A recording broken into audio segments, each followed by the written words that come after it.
Welcome to the InfoGov Hot Seat Vodcast, featuring candid interviews with practitioners, consultants, and solution providers on hot topics in the information governance industry. Here's your host, Jim Merrifield.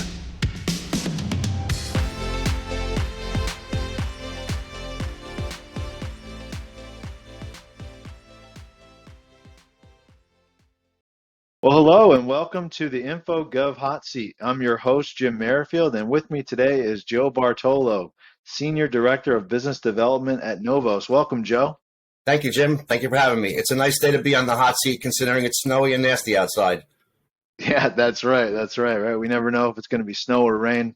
I hope it's more rain, right? You don't have to shovel rain. But yeah, it's great to have you on the hot seat today. Let's kick it off with getting a brief introduction of your role, how long you've been with the company, and one fun fact about yourself. Sure, thanks. And I, again, appreciate the opportunity to be here on the IG Hot Seat. Certainly, you've had some other esteemed professionals on as well as prior guests, so humbled to be part of that company, and thank you again for the opportunity. I've been with Knovos for a little over 5 years now. The company has grown, in my time there. The company dates back to a little over 20 years. So the original name was Capital Legal Solutions. Most of the company's history was under the Capital Knovos name. Some people might be familiar with that name. But the company has become more of a technology provider over the last 5 years. So that's our focus. And, these days we're licensing our proprietary solutions to other service providers and other clients that want to use them internally. My role is I wear many hats, but primarily I'm involved with business development as director of the business development team. And I have some national account responsibilities in the United States, and I have team members globally that handle things outside of North America. In terms of a fun fact about myself, interesting note: I went to NYU, and at the time I went to NYU, I lived in a dorm, and one of my dorm mates has become mega famous, and someone I used to associate with and play football with on the weekends, Adam Sandler.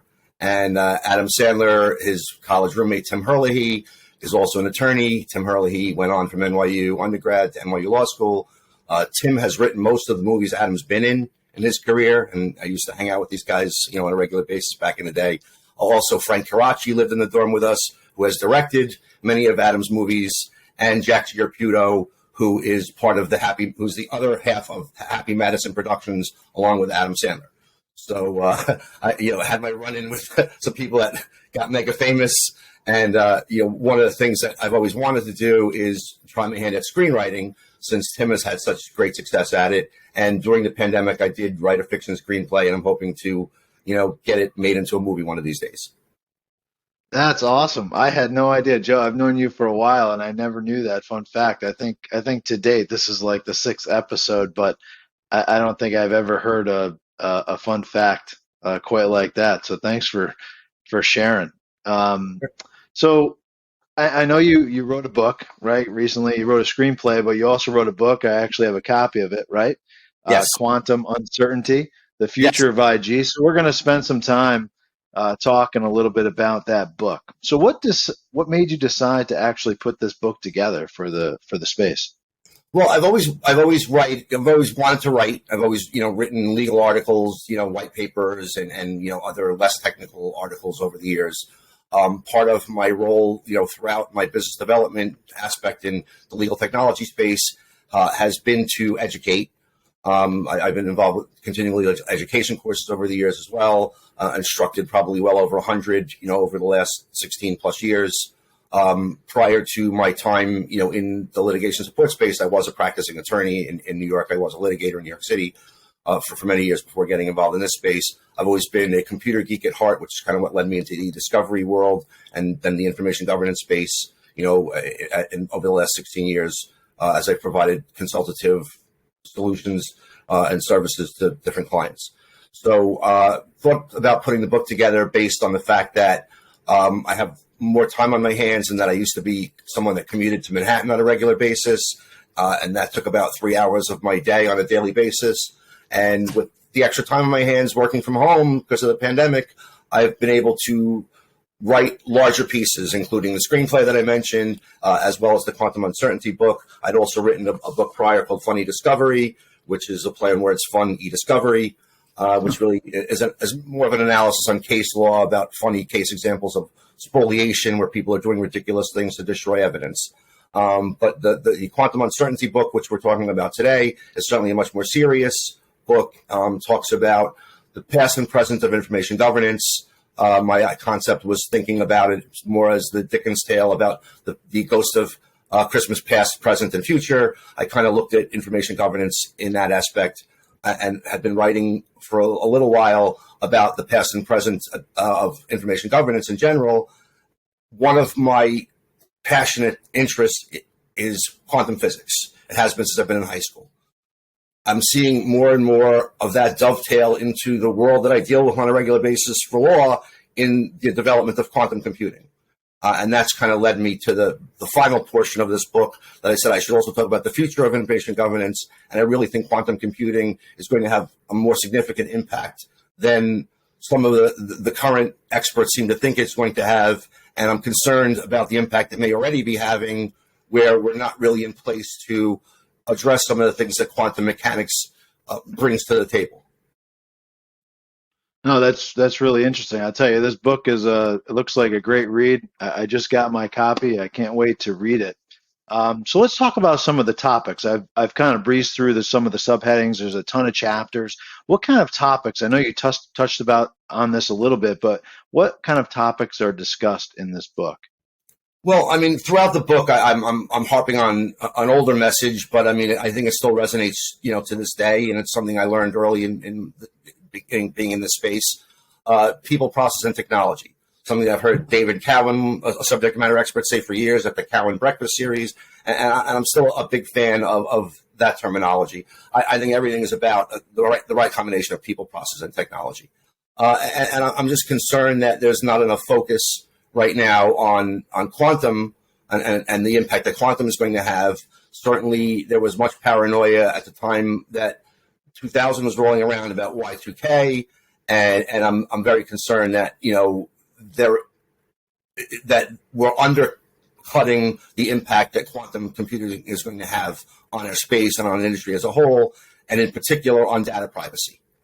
So one of the parts of the book talks a lot about the impact that quantum is going to have. That's toward the back end of the book. So really, the first 2/3 of the book really talk about the past of information governance, how it arose, the past of the e-discovery industry. I've always been a student of the discovery space and always been a student of legal technology and the applications that technology is being put to bear for. And in that regard, I've done a lot of research on the information governance side and, spoken with several clients on the consulting side about what their needs are. In trying to address all these converging needs, I'm talking about what was being done in the past, what was being done currently in the present, some present challenges that we're inadequately addressing right now, and then also concerns about future challenges that we're going to be facing. And most of the future challenges is discussing quantum, although certainly I do discuss artificial intelligence as well, which seems to be the main buzz right now that people are worried about in terms of the immediate future impact that artificial intelligence is going to have on both the discovery profession as well as information governance and a broader macro level perspective.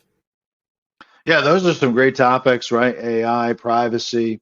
Those are definitely some hot topics in the space right now, for sure. So let's talk about the audience of this book. Who would you expect to actually read this book? This is more, in my opinion, this is more of useful reference material for anybody that has anything to do with information governance.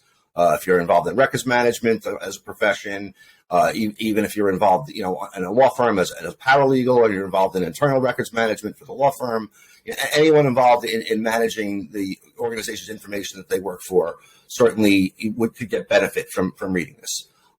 Also, I would say e-discovery practitioners that are concerned about quantum physics and maybe lacking an understanding of that topic.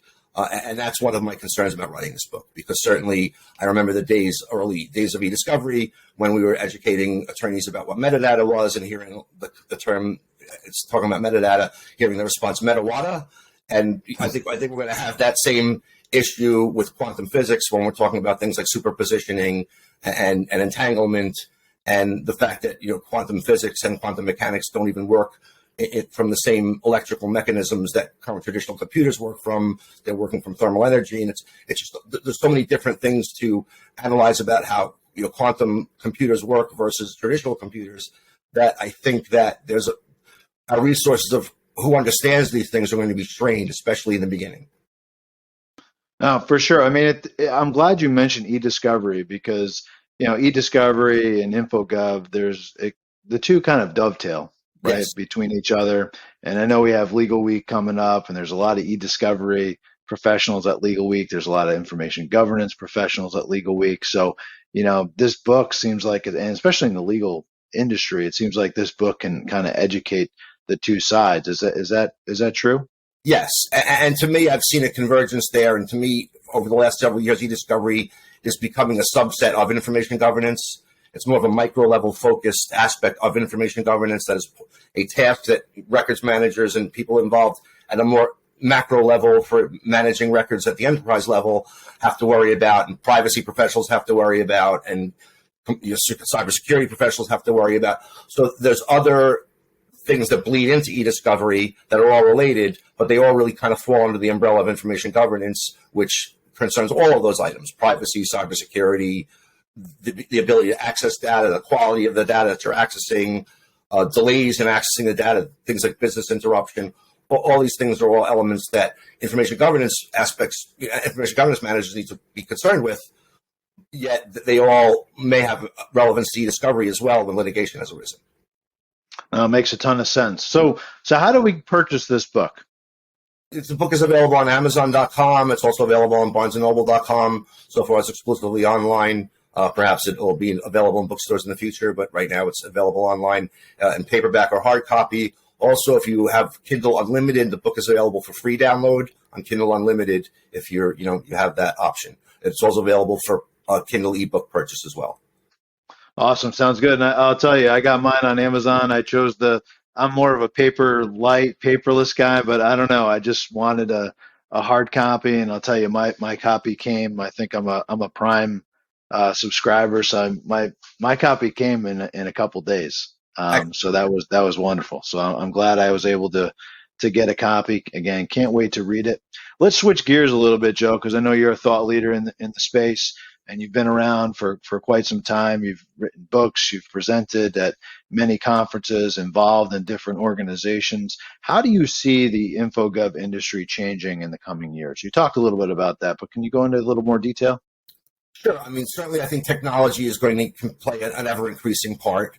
There's a lot of use of APIs right now, and that seems to be a hot topic right now, of connecting different systems that weren't necessarily designed to connect, or having softwares communicate with one another that are different third-party solutions that weren't from the get-go designed to communicate with one another, because that's important. It creates a lot of efficiencies. So if you can install a solution where you're avoiding double data entry or triple data entry, and data entry into one solution can be read and readily used seamlessly by other solutions, that certainly is helpful.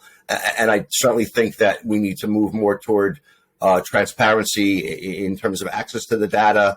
The visibility of data in dark data lakes is a concern, and organizations that don't have proper visibility into the data will likely face future troubles, either with some data exposed they didn't realize that was there, that causes them risk, headache, or some other fine from some data privacy violation from them not having proper access to data that might belong to a specific person that is looking to assert data privacy rights.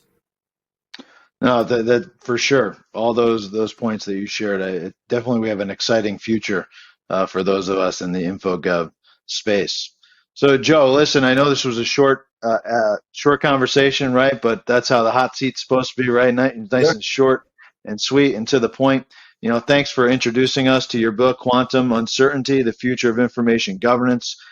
Thanks for being a guest on the hot seat. I'm sure you'll get some feedback, and I plan to write a review of the book after I read it. And I'm sure you'll be at Legal Week, right, Joe, next week? So Knovos will be exhibiting. I'll be in the booth a lot of the time during the conference itself, and certainly look forward to seeing everyone that attends. Miss a lot of people that I haven't seen in person in quite a while, so looking forward to catching up with people in New York. Yeah, for sure. I'm looking forward to seeing you in person. I don't think I've seen you since the pandemic. So definitely looking forward to that. And again, thank you so much for your time today. And just as a disclaimer, if you'd like to be a guest on the InfoGov hot seat like Joe here, please submit your information through our website. It's an easy process. And thank you all, and enjoy the rest of your day. Thank you so much, Jim. You got it. Thank you for listening to another episode of the InfoGov Hot Seat. Follow us on Spotify, YouTube, Google Podcasts, Apple Podcasts, and LinkedIn. Check out our main website at infogovhotseat.com to view our latest episodes and much more.